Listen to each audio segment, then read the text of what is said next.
momento con la salud y nuestra queridísima doctora Milagro Sierra, que nos tenía un poco abandonado, porque tenía ya varias semanas que no compartía con nosotros y honestamente ya nos hacía falta con estos temas interesantes que la doctora comparte cada semana. Doctora, saludos, qué bueno que está con nosotros. Buenos días, Víctor, buenos días, amigos televidentes.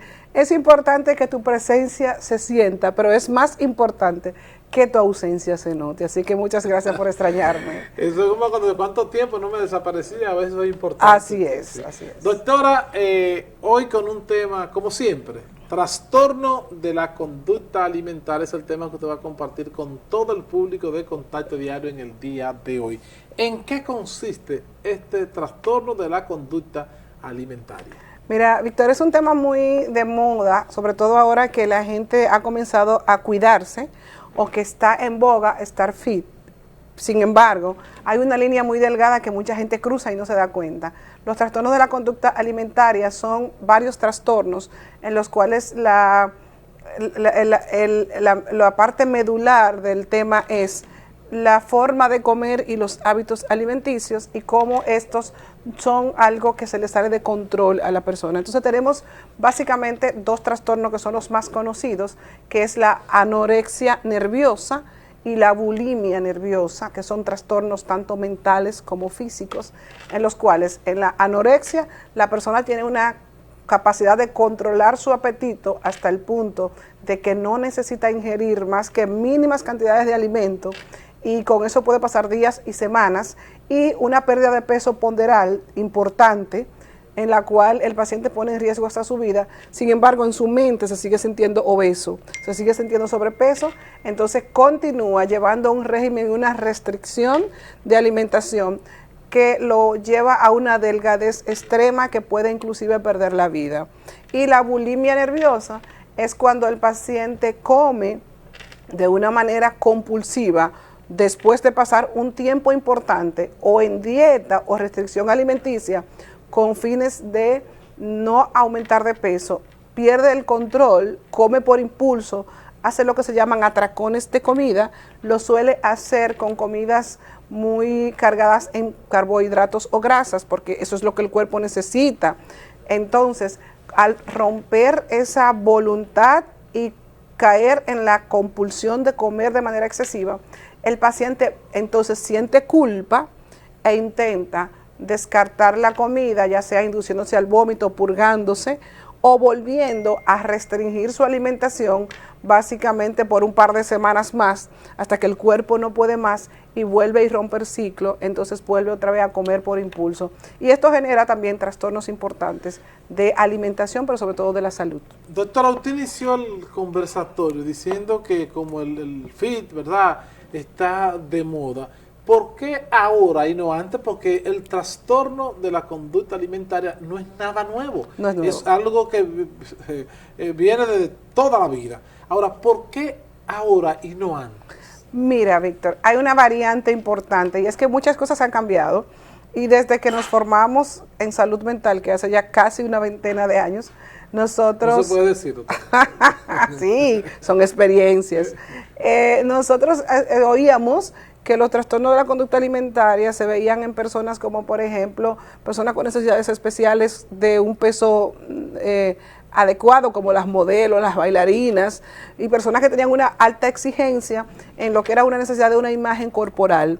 Era básicamente muy esporádico que tú encontraras un trastorno de la conducta alimentaria. Sin embargo, ahora se ha puesto de moda, primero con el tema de las redes sociales y los estereotipos de belleza en extrema delgadez de muchas figuras influencers, a propósito del Día de los Influencers, muchos influencers que promueven el hecho de la delgadez como una necesidad para llegar a la fama. Y tenemos dos extremos que antes no se veían de trastorno de conducta alimentaria. Uno es los adolescentes muy jóvenes y la otra es personas de la tercera edad o de la segunda juventud, como mucha gente quiere que lo llamen, a partir de los 50 años. Eso es algo que antes no se veía. Nosotros vemos mucha gente que ha comenzado a cambiar de hábitos alimenticios, pero también que ha comenzado a utilizar los ejercicios físicos como una manera de expresión. Esos cambios alimenticios que muchas veces cuando tú comienzas a cambiarlo, probablemente sea muy tarde. Y drásticos, Víctor. Porque hay un tema que tu piel después de los 40 años no aguanta mucho cambio de peso de manera drástica.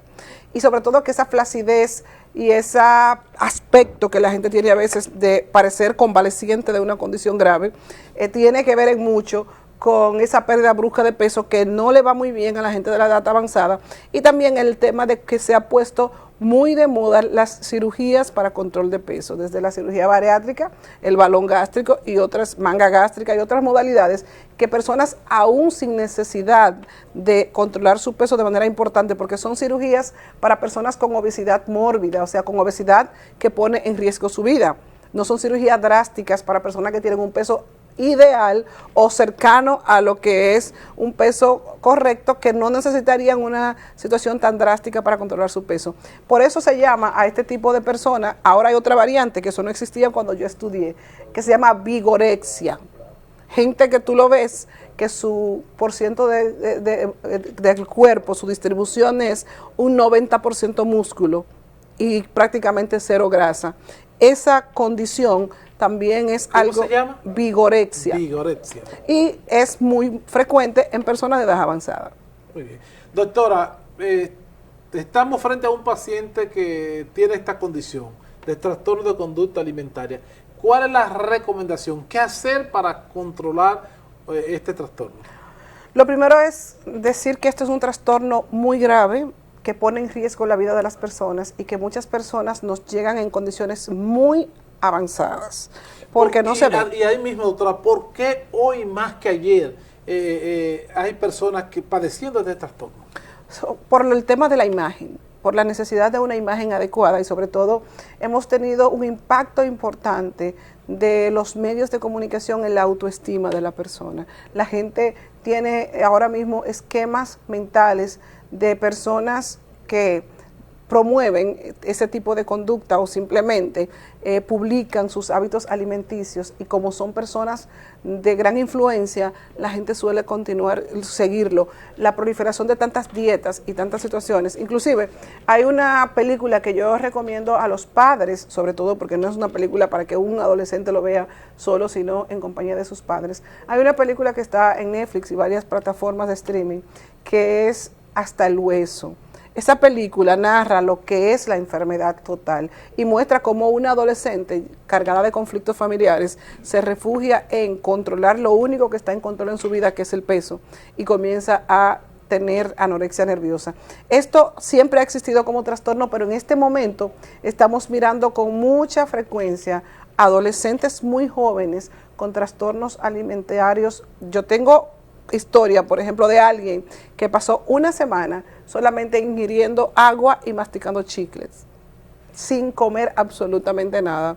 Y esa paciente realmente nos llegó después de haber estado en cuidado intensivo por un desequilibrio hidroelectrolítico que hizo, e hizo un paro cardíaco.